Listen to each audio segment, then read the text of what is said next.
And welcome. It's the ESO Ebonheart Pact, Episode 2.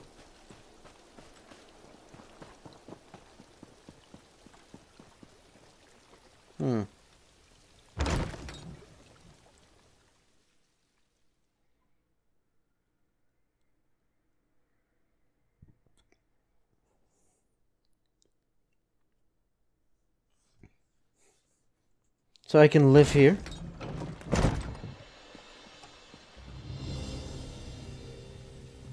I'm a huge fan of mushrooms.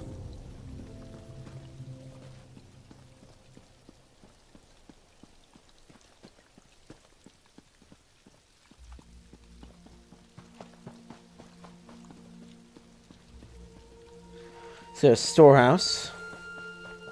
I assume a stable?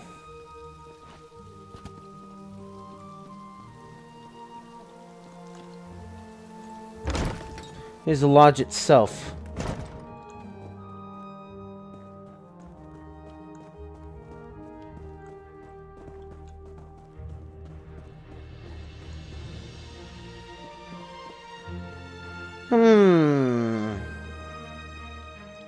Interesting. They got a yellow line between dimensions. Into the left stone and right stone.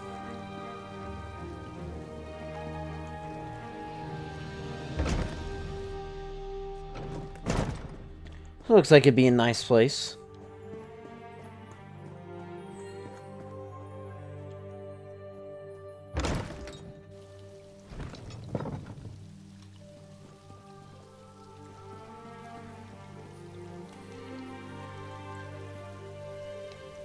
Well, I may have made a miscalculation.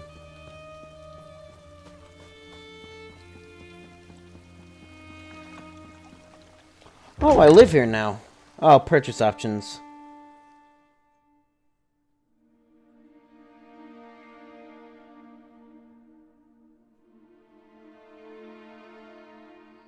Wait, can't you have 10 guilds or something?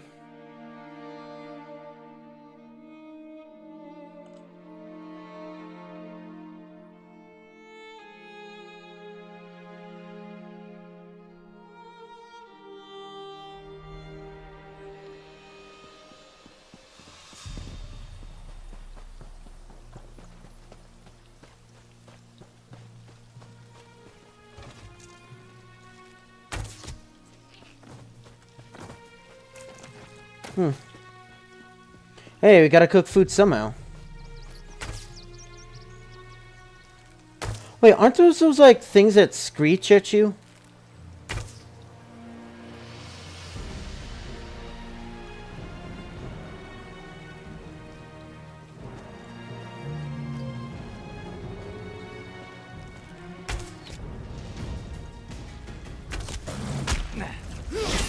I don't think I made a miscalculation.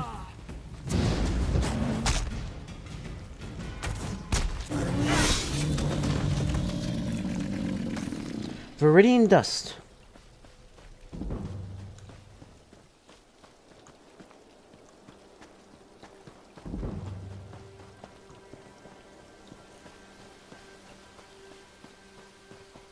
Hey, are you friendly? No. I mean, I didn't figure.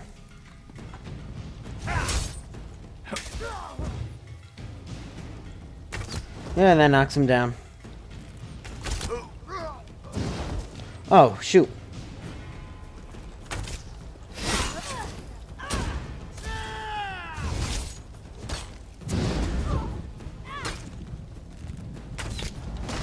I don't know, I figure I'll just go, where'd the other one go?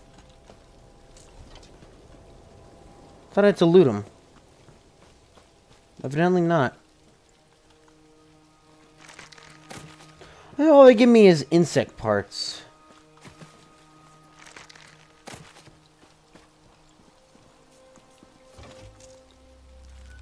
That didn't work. I guess my key wasn't accepted.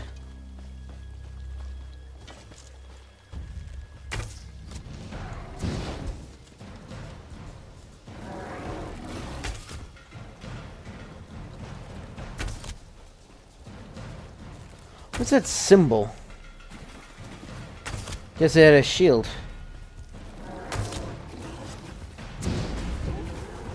I'm an archer, so I should be backing up.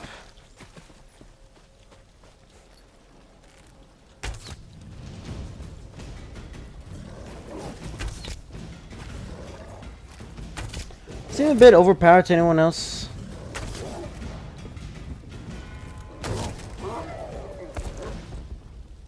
Cool.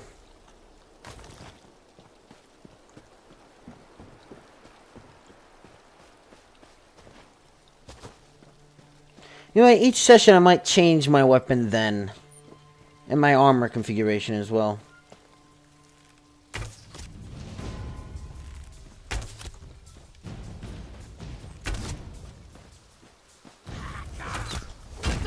Oh. Like I'm just killing random people, I don't even know who they are.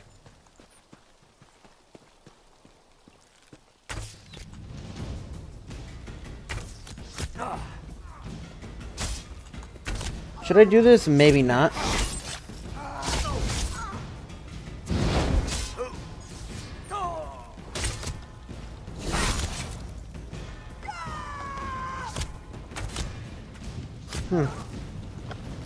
I'm getting some gold. Which, I mean, is what I wanted.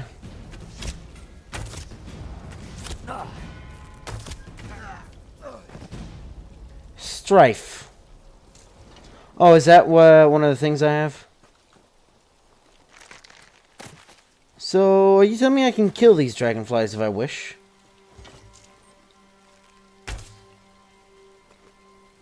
No, you ain't.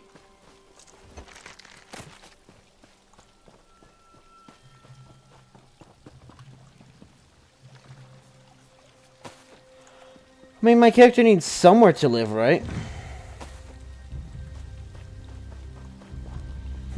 So we'll just take this place.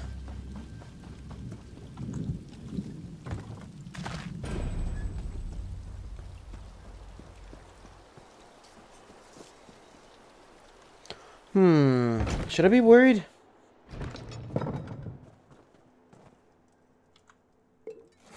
Here we just take the drink itself.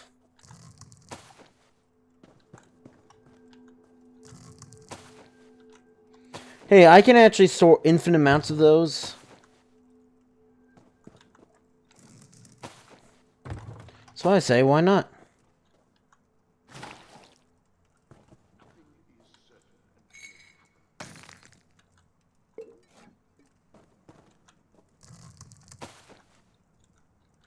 Oh, and I need to eat. Every episode I eat. Sure.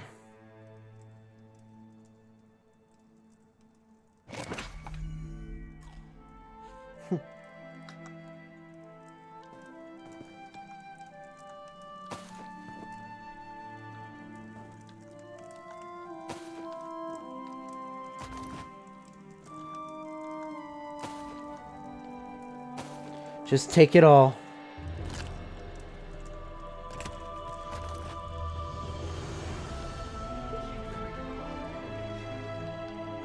Oh, okay, so I can't take the bottle itself.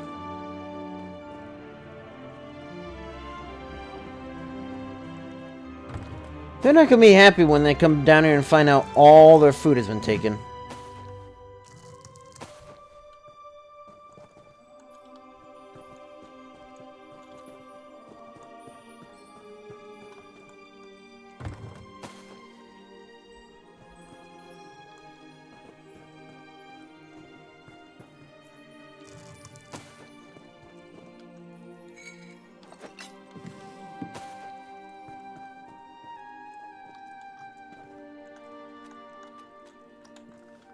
Oh yeah, here's an idea. Why am I not...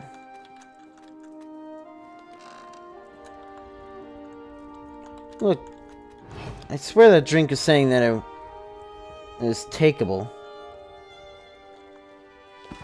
Oh boy.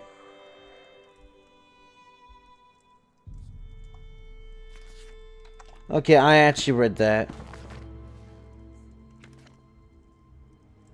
But this I have not read. So yeah, the reading will be, it'll be the same across games. If I've read the book, in one ESO, well, in one, quote unquote, let's say, then I've read them in all of them, equivalent. It's not coming for Scott, so, Tuwaka, RK, Zarzes. Not coming for scholars to note that the clear similarities between the guards Zarzes, RK, and Tuwaka, for a particularly uninspired summary of the obvious, see Psychopomps of Tamriel by that old, Blovider, process of Elner. Nearly every culture on the continent worship these, deities in one form or another. The Wood Elves of Rome would revere them both. I wish in this brief disquisition pose several questions about the origin of these gods, speculating on the answers to those questions. Zarzes, as his worship, at least is recorded in written history. He dates that of both RK and Tuwaka, an elven deity who records the life stories of all races of Almeri. Zarzes appears in multiple creation or origin stories, many of which are inconsistent with each other. These origins may be false, their multiplicity may also merely be a reflection of Zarzes' manifold nature. The two most common origin myths, Zarzes appears either as Auriel's scribe, events at his side since the beginning of time, or as a merithic Almeri priest of Auriel, who is elevated to divinity by the higher deity. Their stories consist with the High Elves' conceit that they are directly descended from the Aedra, and can, in certain miraculous circumstances, hypothesize and reascend to godly status.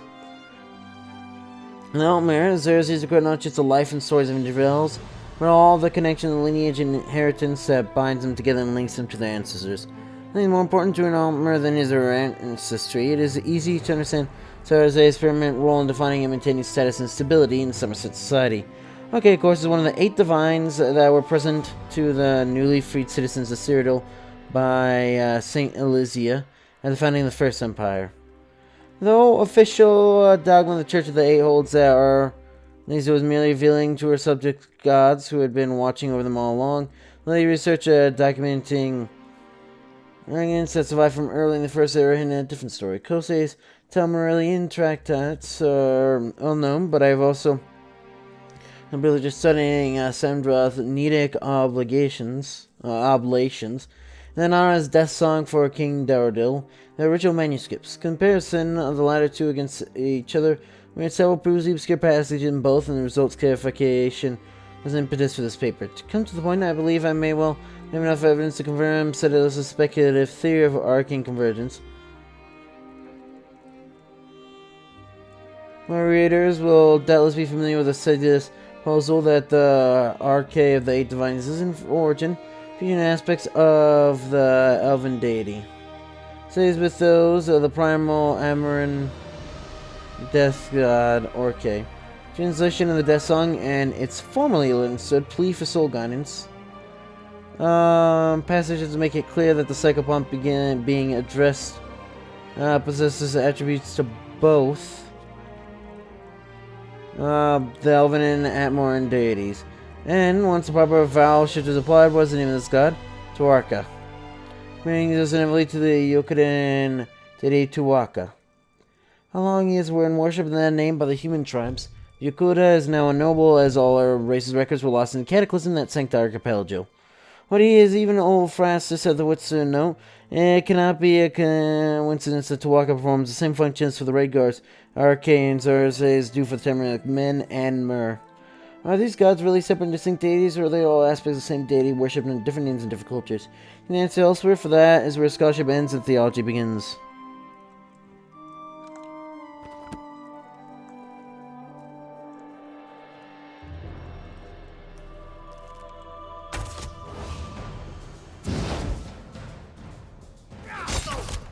So I'll be honest, I don't understand what any of those symbols mean.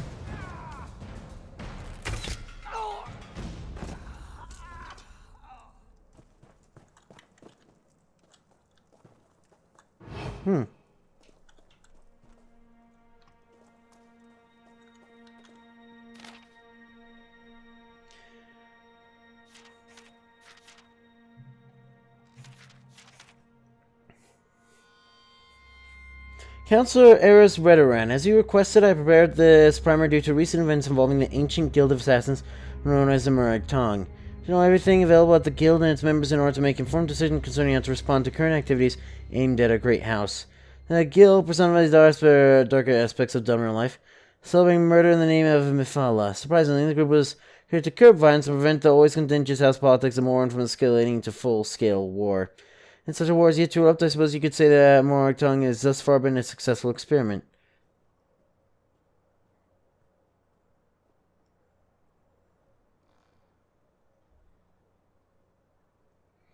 A Moran government sanctioned the Morag Tongue long ago during the First Era.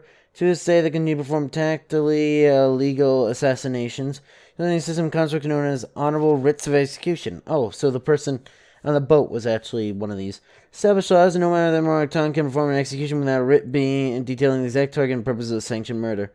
Seeing an air of impartiality in regards to house politics, the Morag Tongue carries itself with all the weight of a cherished and ancient institution. Which never act on their own accord and cannot take on missions of their own choosing. Petitions for service are sent to the Guild's Grand Master for examination and consideration. Petition is accepted and honorable writ of execution prepared and awarded to a Morag Tongue member. From that point on, the contract's target is dead, just doesn't know it. Before long, the assassin makes contact and completes a deadly transaction. Unlike other killers, even those crazed fanatics that belong to the Dark Brotherhood, Morag Tongue assassins admit to their acts and proudly brandish their honorable writs of execution after each kill. Spirits partner a Tongue member of any legal entanglements that may occur in the administration of the associated contract. Indeed, following a Tongue execution must step forward and proclaim that a kill was performed legally and to the letter of the contract, thus absolving him or herself, averting any subsequent ramifications related to the act.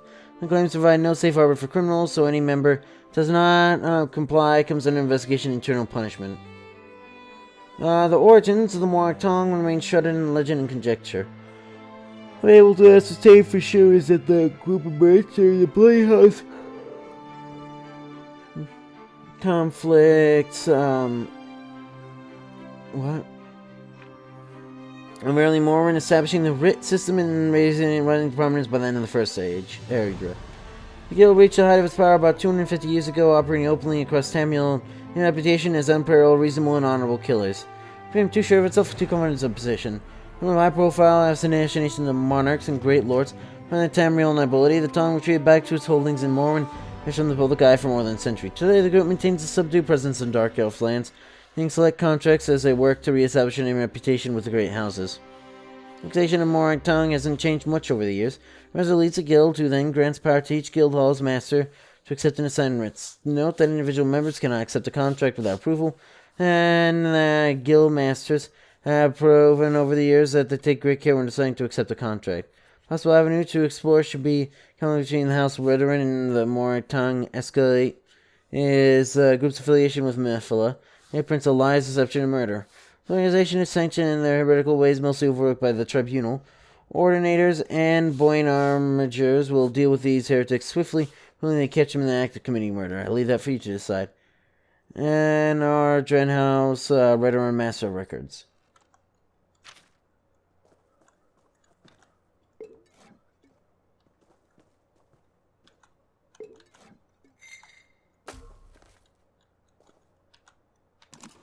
A lot of jewelry in here. Well, not anymore.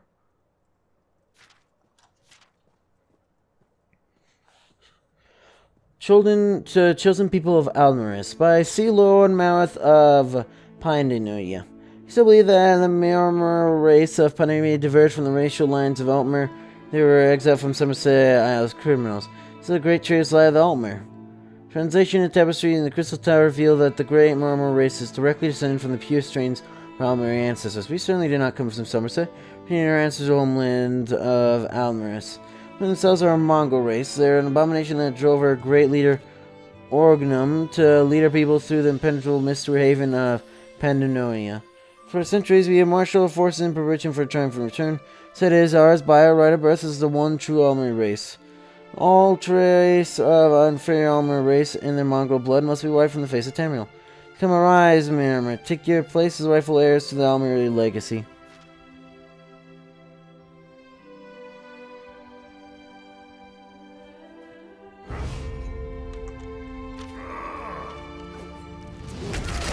Oh, what?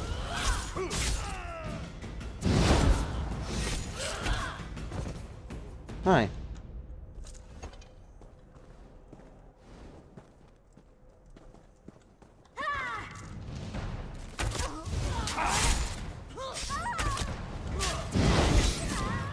Alright then. Hey, this is my loot. I got a bone for my trouble, apparently.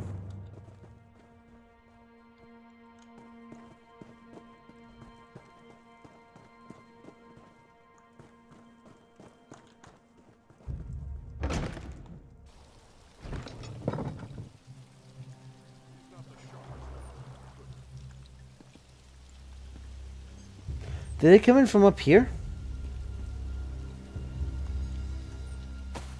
Well, if so, they missed some stuff. I don't even know if... Yep, I had a feeling.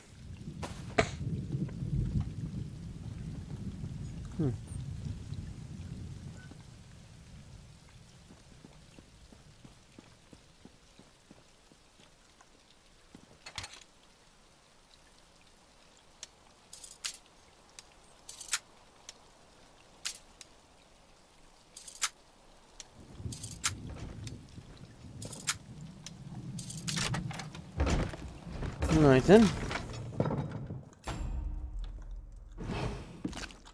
Legend main. Tale forever told, the Silver Runner walked with eyes open across Valenwood. Heart torn from its primal aspect was an empty pit. Well, came a Bosmer unlike any other. Her eyes were fire of wind and rain, and all who gazed upon her quaked in fear. I've already read that.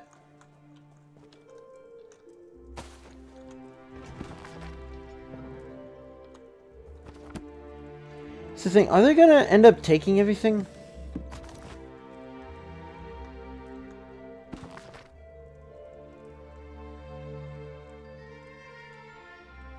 Yeah, that's gonna be for this episode though, so if you enjoyed, so you know what to do. See ya!